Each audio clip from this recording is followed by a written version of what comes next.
How good does that look? French toast turned upside down and it's got a topping like a crackle on top. You make it the night before, you whip it out in the morning, put it in the cold oven, turn it on, you're going to blow everybody away.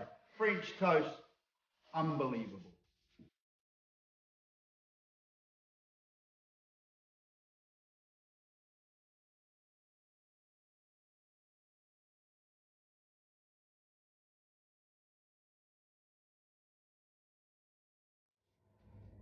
Most of us love French toast, but having to dip each slice and then pan fry them individually can be a right pain when you're cooking for a big family or friends coming over. So I've come up with a different way of doing it. My daughter is not a French toast fan, so we're going to see what she thinks of my different way at the end of this video. She is my harshest critic. The first thing we're going to do is get a pan on. We're going to get some butter in, some maple syrup, some brown sugar, some salt. We're going to get it bubbling away once it's all mixed up together and hot and oozing. We're going to pour it into our baking dish. Then we're going to get our loaf of bread.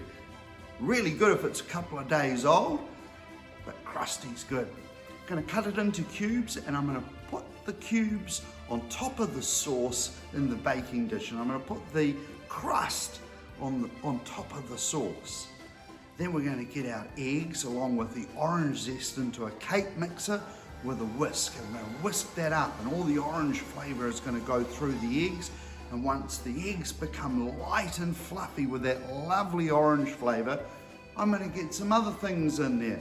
In no particular order, you need to get some vanilla essence in there, some cinnamon, some nutmeg, Cointreau, some honey, some cream and some milk, and then we're going to slowly mix that up so it's all combined. Then we're going to pour it over our crusty bread that's sitting on top of our sauce, cover our dish and get it in the fridge overnight, or at least leave it out to soak up all that orange goodness for at least an hour. Then it goes into a cold oven, which we're going to then turn on and set to 175 degrees Celsius. Once it comes up to temperature, it'll be in there for a good 30 minutes or until it's crusty on top. Out it comes. A dusting of icing sugar over the top, then get that spoon in, serve it with some mascarpone cheese or whipped cream, fresh berries, happy days. And let's see what my harshest critic thought of it. I get the orange and Cointreau coming through, the nutmeg and the marriage with the cinnamon really works with it. So delicious.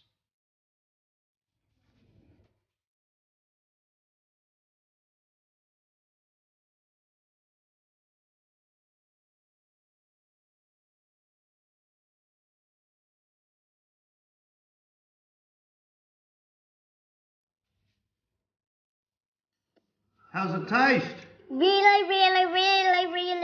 good. And do you normally like French toast? No. And what do you think about this French toast? It's amazing.